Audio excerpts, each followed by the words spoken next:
نکلتا ہے ذمہ داریوں سے تو اسے خیال آتا ہے کہ او ہو میں نے تو یہ بننا تھا، اور پھر وہ اپنے اس چیزوں کو اپنے شوق کی صورت میں تھوڑا تھوڑا اپناتا ہے بعض جگہ، اور بعض تو وہ بھی نہیں۔ اچھا، اب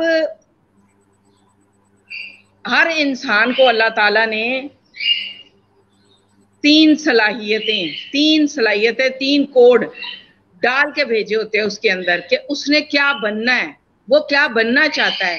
ایک اس کا شوق ہوتا ہے، ایک شوق جو بھی کسی کو شوق ہوگا، جیسے کسی کو باغبانی کا شوق ہے تو وہ کھیتی باڑی میں بہت ترقی کر سکتا ہے، لیکن نہیں، اب بچہ پیدا ہوا تو والدین نے یہ نہیں سوچا کہ اس کو اچھا انسان بنانا ہے یا ہمارے فرائض کیا ہوں گے، وہ یہ سوچنے لگ جاتے ہیں کہ اس کو ڈاکٹر بنانا ہے، اس کو انجینئر بنانا ہے، اس کو پائلٹ بنانا ہے، اس کو لیڈرشپ سکھانی ہے، چاہے وہ اس صلاحیت کے قابل ہے بھی کہ نہیں۔ بچہ خود جب کھیلتا ہے نا، کھیل کھیل میں جو دیکھنے والے ہیں، اصل میں انگریز جو لوگ ہیں وہاں پہ ادارے بنے ہوئے ہیں باقاعدہ، اور وہ بچوں کو کھیل کھیل میں دیکھ لیتے ہیں کہ بچہ کس طرف زیادہ جاتا ہے۔ کوئی بچہ کاغذ پینسل سے کھیلتا ہے، کوئی بچہ گاڑیوں کے پرزے شرزے گاڑیوں سے کھیلتا ہے، کھلونوں میں وہ چیک کر لیتے ہیں، تو وہ اس بچے کو اسی شعبے میں ڈال دیتے ہیں، تو وہ ترقی کرتے چلے جا رہے ہیں۔ اور ہم جیسے ہی بچہ پیدا ہوتا ہے بحیثیت پاکستانی قوم، تو ہمارے معاشرے میں لوگ سوچنے لگ جاتے ہیں کہ اس کو بنانا کیا ہے۔ اور بھائی بنانا بعد میں، پہلے اس کو سچ، وہ بڑا ہونا شروع ہوگا، اس کی سچ جھوٹ کی اس کو پہچان کراؤ۔ آپ کا اس کام ہے کہ آپ اسے انسان دوستی سکھائیں، جی بالکل، اس کو وقت کا استعمال سکھائیں، اس کو سچ جھوٹ کی پہچان کروائیں، اس کو اپنے کلچر، اپنے مذہب، اپنے آپ سے محبت سکھائیں سب سے پہلے، ٹھیک ہے، اپنے آپ سے، اسے لوگوں کے ساتھ رہنے، میل جول رکھنے، اینتھروپولوجی جسے کہتے ہیں، سوسائٹی میں کیسے اس نے موو کرنا ہے، اس کو 10-11 سال کی عمر تک مکمل ہو جاتی ہیں یہ چیزیں، جیسا سکھایا جاتا ہے وہ پھر بچہ ویسا ہی بنتا ہے۔ کوئی بھی یہ نہیں سوچتا کہ میں نے اپنے فرائض کیسے ادا کرنے ہیں، وہ فوراً یہ کہ بھائی اس نے یہ بننا ہے تو اس کے لیے اس کو چاہے کچھ بھی ہو، بچے نے ڈاکٹر بننا ہے نا، اب وہ اس کے اوپر مسلط کر دیں گے کہ تو نے نمبر لے کے آنے کیونکہ ڈاکٹر کے لیے اتنے نمبر چاہیے۔ اب چاہے اس کا دل چاہ رہا ہے چاہے نہیں چاہ رہا، تو وہ چونکہ ایک روح اور ذہنی ایک کشمکش میں لائف گزار دیتا ہے انسان۔ بعض اوقات ڈاکٹر تو بن جاتے ہیں لیکن پھر دیکھ لیں ایسے ڈاکٹر بنتے، انجینئر تو بن جاتے ہیں، دیکھ لیں پل گر جاتا ہے، ہزار بندہ نیچے آ جاتا ہے، ایسے انجینئر بنتے ہیں کیونکہ وہ اپنی والدین کی خواہشات کا عکس ہوتے ہیں، وہ اصل میں وہ نہیں ہوتے جو ان کو خدا بنانا چاہ رہا ہوتا ہے۔ اور دیکھ لیں کہ وہ والدین کی خواہشات کے مطابق اس کا عکس تو بن جاتے ہیں، ان کی خواہشات کو پورا کرنے کے لیے دوڑ تو لگا دیتے ہیں معاشرے میں، لیکن ان کی جو اپنی ذاتی صلاحیتیں ہوتی ہیں وہ ختم ہو جاتی ہیں، اور وہ روح اور جسم کی ایک جنگ میں مبتلا رہتے ہیں ساری زندگی۔ اور کوئی نکل جاتا ہے اس میں سے جو خود سے اپنی لائن کو سلیکٹ کر لیتے ہیں، جو ان کا دل چاہ رہا ہوتا ہے۔ اصل میں دل کا تعلق اللہ تعالیٰ سے ہے۔ بڑی پہلی بات ہے جی، اور زندگی کے بازار میں جب ایک انسان اتر آیا ہے، زندگی کے میلے میں، زندگی کے بازار میں کامیابی اور ناکامی بک رہی ہے، اس کی صحیح تربیت کر دو، وہ اپنے لیے خود سلیکٹ کر لے گا، کامیابی کو خود سلیکٹ کر لے گا۔ تو میں آگے بات کرتا ہوں، بڑی پہلی بات کی ہے کہ آپ اس کی تربیت کرو بچے کی، جب تربیت اچھی کریں گے تو وہ اپنا فیوچر خود سلیکٹ کرے گا، خود چوز کرے گا وہ، ٹھیک ہے نا. تو وہ جب وہ خود چوز کرے گا تو وہ اس میں کوئی شک نہیں ہے کہ وہ اس میں اس پروفیشن میں وہ ترقی بھی کرے گا. اس کی ہیلپ کریں, اس کی اچھی ہاں تربیت کریں. وہ جب اپنی سلیکشن خود کر لے جو اس کا دل چاہ رہا ہے تو وہ آہستہ آہستہ اس میں ترقی کرتا جائے گا. آپ اس کی بس آپ کا کام ہے اس کو سہارا دینا, مدد کرنا, انوالو ہو جانا, اس کی خواہش پہ انوالو ہو جانا. جی میں اپنی بات کرتی ہوں.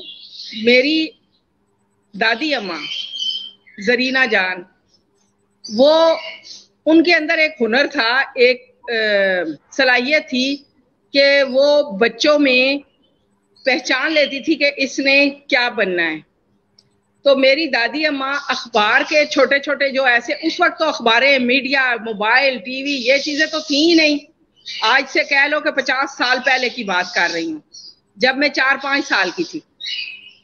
تو میری دادی اماں, وہ میں چھٹیوں میں جاتی تھی تو وہ مجھے اردو پڑھاتی تھی, اور اخباروں کے چھوٹے چھوٹے ٹکڑے جو انہیں ملتے تھے وہ سنبھال کے رکھ لیتی تھی. اور وہ مجھے کہتی تھی, جب ایسے میں 6-7-8 سال کی ہوتی گئی تو میں ہر دفعہ چھٹیوں میں جاتی تھی تو وہ ٹکڑے مجھے دیتی تھی اور کہتی تھی یہ مجھے پڑھ کے سنا. صحیح. تو وہ میری اس سے اردو اچھی ہو گئی. ٹھیک ہے, تو وہ میرے ابو کو کہتی تھی کہ یہ وقت کی بڑا استعمال کرے گی تو یہ جو بھی بنے اس کو بنانا. ابو کہتے تھے اس کو کیا بنانا ہے, بس بیاہ کرنا ہے نا, اور کی کرنا ہے. تو یقین کریں کہ میں آج ان کی باتوں کو یاد کرتی ہوں کہ مجھے ہوتا تھا کہ ہم سب کزن وہاں کھیلتے تھے دادی اماں کے پاس, میری پھوپھیوں کے بچے بھی, چچا کے بچے بھی, اور ہم بہن بھائی بھی چھٹیوں میں سب چلے جاتے تھے نا دادی کے پاس گاؤں, جس گھر میں آپ بھی گئے تھے. جی جی. اچھا, تو وہ نا جب سورج آتا تھا نا, وہ دھوپ وہاں سے ہٹتی تھی نا, تو میں سب شور مچا دیتی تھی کہ چلو کھیلنے کا وقت ہو گیا, کھیلنے کا ٹائم ہو گیا, کھیلنے کا ٹائم ہو گیا. تو یہاں سے وہ اندازہ لگاتی تھی بچوں کا. تو جب میں نے ایف اے کیا تو میں نے کہا کہ میں نے نفسیات رکھنی ہے. تو میری امی نے کہا کہ نفسیات کے ڈاکٹر تو پاگل ہوتے ہیں, تو اگر تو یہ رکھے گی تو ہم تیری شادی کر دیں گے. تو میں نے اسی میں عافیت سمجھی, میں نے کہا پھر شادی کر دو. صحیح. تو پھر بھی ڈانٹے پڑنا شروع ہو گئی کہ بڑی جلدی ہے شادی کی ہے. تو میں نے اصل میں اس لیے کہا تھا شادی کر دو کہ چلو جان تو چھوٹے گی نا, میں اپنی مرضی سے زندگی گزارنا چاہتی ہوں. صحیح. یعنی میں جو چاہتی ہوں یہاں مجھے نہیں کرنے دیا جائے گا, تو میں جب اپنے اختیار والی ہو جاؤں گی تو میں خود کر لوں گی. صحیح. وہ اس وقت والدین آپ پہ وہ مسلط کرنا چاہ رہے ہوں گے نا, وہ جی ذمہ داری جی کام, وہ جو خواہش ہے وہ مسلط کرنا چاہ رہے تھے. تو ظاہر ہے جی پھر جی آپ جی باغی ہو گئی, ان کی اس خواہش پر باغی ہو گئی آپ. جب باغی ہوں گی ہاں, تو آپ یہ چاہ رہی تھی کہ جلدی سے یہ میری شادی کر دیں تو میری ان سے جان چھوٹ جائے, میں اپنا وقت اپنی مرضی سے استعمال کروں گی, میں نفسیات پڑھوں گی بس. تو وہ خیر 10 سال میں جا کے ماسٹر ہوا, لیکن ہو گیا گھسیٹ کے. لیکن میں نے اپنی جو میرے اندر جو سکل تھی نا, اس کو میں نے کسی طرح حاصل کر لیا.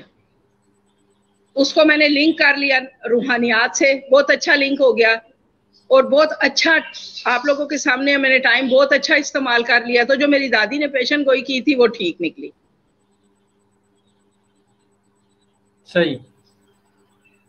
اور جو انہوں نے مجھے اخبار کے وہ ٹوٹے مجھے دیتی تھی کہ مجھے پڑھ کے سنا, تو آج دیکھ لیں یہ 29 کتابیں ویسے نہیں بن گئی ہے, وہ محنت تھی.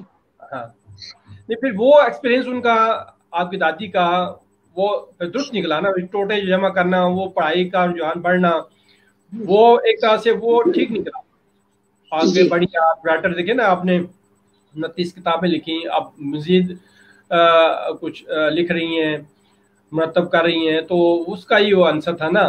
تو ٹھیک ہے, وہ کہنے مقصد ہے کہ وہ تربیت کی آپ کی نا, انہوں نے ایک تربیت کی, اور تربیت کے ساتھ میرے اندر دیکھ رہی تھی نا, اس میں تھوڑی میری ہیلپ کر رہی تھی. ہاں, تو اصل بات وہی جی, وہ آپ پہ پھر مسلط نہ ہوئی نا، پھر وہ تو ایک رہنمائی کی انہوں نے آپ کی، وہ آپ اس طرف چلنے کی. پھر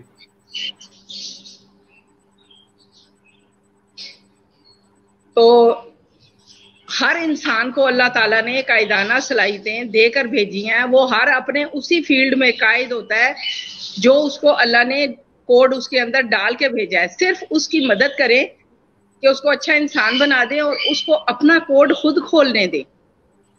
صحیح. اب آپ کو میں بتاتی ہوں کہ اللہ تعالیٰ ہر ایک کے اندر یہ کوڈ ڈال کے بھیجتا ہے. سینسر، اب بعض لوگ دیکھیں ان کو راستے کتنی جلدی یاد ہو جاتے ہیں اور وہ ہر طرف ہو کے آ جاتے ہیں. میں اکیلی بازار تک نہیں جا سکتی، مجھے راستے یاد نہیں ہوتے کیونکہ میرے اندر وہ اللہ نے سینسر ہی نہیں ڈالے. جی بالکل. میں اکیلی بازار نہیں جا سکتی، میں بھول جاتی ہوں راستہ. تو اللہ تعالیٰ کی وحدانیت کو، اس کے دی ہوئی چیزوں کو سمجھنا چاہیے، غور و فکر کرنا چاہیے. اسی چیز کو تو اللہ تعالیٰ نے کہا غور و فکر کرو. پھر اللہ نے فرمایا کہ دیکھیں کہ ساری صلاحیتیں قرآن پاک میں لکھی ہوئی ہیں، اگر غور کریں ساری لکھی ہوئی ہیں. جو جو انسانوں کے اندر صلاحیتیں ہونی ہیں نا وہ ساری لکھی ہوئی ہیں. کسی کو اللہ نے کہا میں نے انسان کو بولنے کی صلاحیت دی، کسی کو بیان کرنے کی اچھی صلاحیت دی، کسی کو اللہ تعالیٰ نے وکالت کا بھی ہے قرآن پاک میں. اچھا مسیحا ڈاکٹروں کی بھی ہے. سب کی صلاحیتیں لکھی ہوئی ہیں. بس انسان نے خود جب وہ 11-12 سال کا ہوتا ہے تو اس کے اوپر کھلنے لگ جاتا ہے